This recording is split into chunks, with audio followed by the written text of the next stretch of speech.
नमस्कार. स्वादिष्ट स्वयंपाकासोबतच उत्तम गृहिणी होण्यासाठी खास टिप्स. Tip number 1. पालक जास्त शिजवल्यास त्यातील पोषक घटक नष्ट होतात, त्यामुळे पालक कमीत कमी शिजवावा. Tip number 2. रस्सा भाजीमध्ये मीठ जास्त पडल्यास गव्हाच्या पिठाचा गोळा रश्श्यात घाला, त्यामुळे त्याचा खारटपणा शोषला जाईल. नंतर तो गोळा बाहेर काढून घ्या. शक्य असेल तर रश्श्यात दही सुद्धा घाला. Tip number 3. मायक्रोवेव्ह ओव्हनचा वापर शक्यतो टाळावा, त्यामुळे कॅन्सरचा धोका निर्माण होतो. Tip number 4. वातावरण बदल होत असताना वेगवेगळे संसर्गजन्य आजार होतात. अशा वेळी स्वतःचे संरक्षण करण्यासाठी रुमालावर निलगिरी तेलाचे काही थेंब टाकून ठेवा. थोड्या थोड्या वेळानंतर त्याचा वास घेत राहिल्यास या सर्वांपासून बचाव होतो. Tip number 5.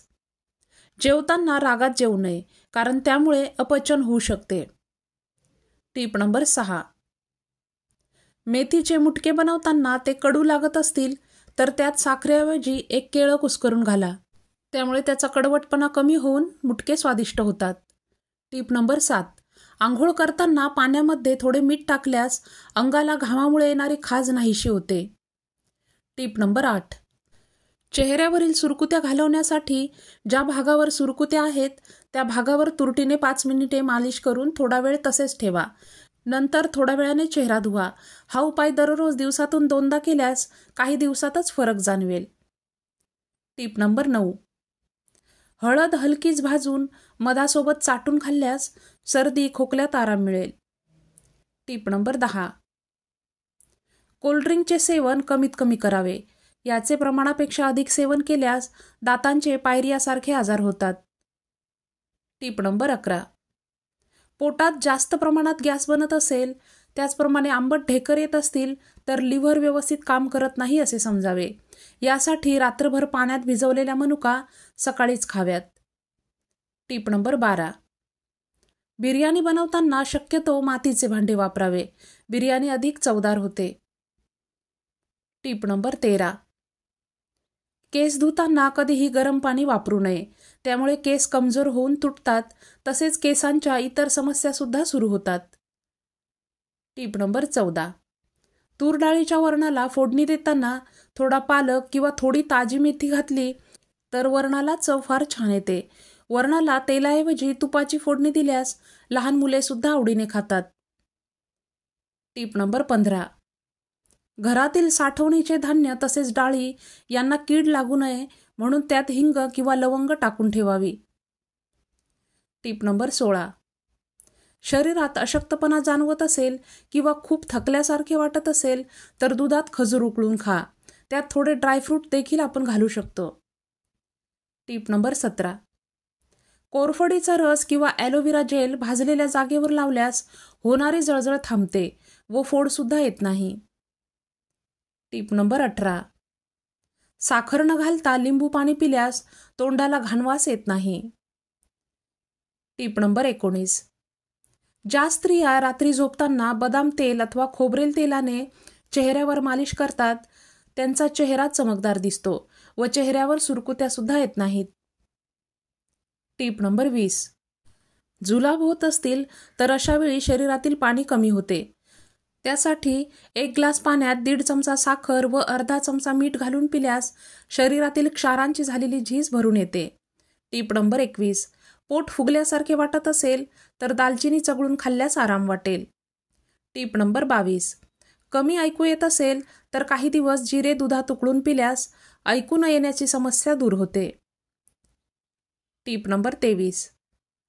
कडुलिंबाच्या पिकलेल्या फळांचा 3 ग्रॅम पल्प काढून त्यात 6 ग्रॅम गूळ मिसळून आठवडाभर खाल्ल्यास मूळव्याध पूर्णपणे बरा होतो. Tip number 24. जेवताना शांतपणे न बोलता जेवण करावे. जेवताना बडबड करत जेवल्यास किडनीच्या समस्या निर्माण होतात. Tip number 25. दिवसभर विनाकारण डोके दुखत असेल तर शरीरात पाणी कमी झाले आहे असे समजावे. दिवसभरात 8 ते 10 ग्लास पाणी पिणे गरजेचे आहे. Tip number 26. कच्चे गाजर चावून चावून खाल्ल्यास दातांच्या तसेच डोळ्यांच्या समस्या दूर होतात. Tip number 27. जास्त मांसाहार केल्यास शरीरात मेद वाढतो, तसेच शरीर आळशी सुद्धा बनते. Tip number 28. चहा पिल्यानंतर ताबडतोब पाणी पिऊ नये, त्यामुळे दात खराब होतात व काळे पडतात आणि कमजोर देखील होतात. टीप नंबर 29.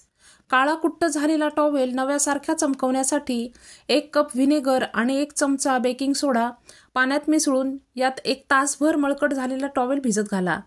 याने टॉवेलवरील सूक्ष्म जंतू तसेच डाग, दुर्गंध निघून जाईल. व्हिनेगरमुळे टॉवेलच्या धाग्यांना चमक येते आणि बेकिंग सोड्यामुळे टॉवेल अधिक स्वच्छ होतो. टीप नंबर 30. ऑलिव्ह ऑइल कानात घातल्यामुळे कानातील मळ आपोआप बाहेर येतो. ऑलिव्ह ऑइलमुळे कानातील सूज देखील कमी होते व दुखणारा कान बरा होतो. टीप नंबर 31. संधिवाताचा त्रास असेल तर हरभरा डाळ, टोमॅटो, बटाटे तसेच तूर डाळ, चिकन असे पदार्थ खाऊ नका. या पदार्थांमुळे संधिवाताचा त्रास अजूनच वाढतो. टीप नंबर 32. कोणताही आंबट पदार्थ खाल्ल्यानंतर पाणी पिऊ नये, त्यामुळे आतड्यांना सूज येऊ शकते. टीप नंबर 33. जर तुम्ही कोणत्याही आजाराने त्रस्त असाल तर शक्यतो कमी जेवा. त्याचप्रमाणे पथ्य पाळा, व्यायाम सुरू ठेवा, तसेच ताजी फळे खा. टीप नंबर 34. कॉफी व खोबरेल तेल एकत्र करून चेहऱ्यावर लावल्यास कोरडी त्वचा मऊ राहते. खास करून थंडीच्या दिवसात हा उपाय प्रत्येकाने केल्यास थंडीत त्वचा उलणार नाही. टीप नंबर 35. उशीचे कव्हर किमान आठवड्यातून एकदा तरी धुतले पाहिजेत. खराब उशीच्या कव्हरांमुळे चेहऱ्यावर मुरमे तसेच पुटकुळ्या येतात. शिवाय त्वचा सुरकुतल्यासारखी दिसते. तसेच केस गळतीची समस्याही होऊ शकते. त्याचप्रमाणे उशा तसेच गाद्यासुद्धा वरचेवर उन्हात सुकवल्या गेल्या पाहिजेत. त्यामुळे संसर्ग होण्याचा धोका कमी होतो. तर या होत्या आजच्या टिप्स. आजच्या टिप्स तुम्हाला कशा वाटल्या त्या मला कमेंट करून सांगा. टिप्स आवडल्या असतील तर लाईक करा, इतरांसोबत जास्तीत जास्त शेअर करा आणि अशाच नवनवीन टिप्ससाठी चॅनल सबस्क्राईब केलं नसेल तर सबस्क्राईब करा. धन्यवाद.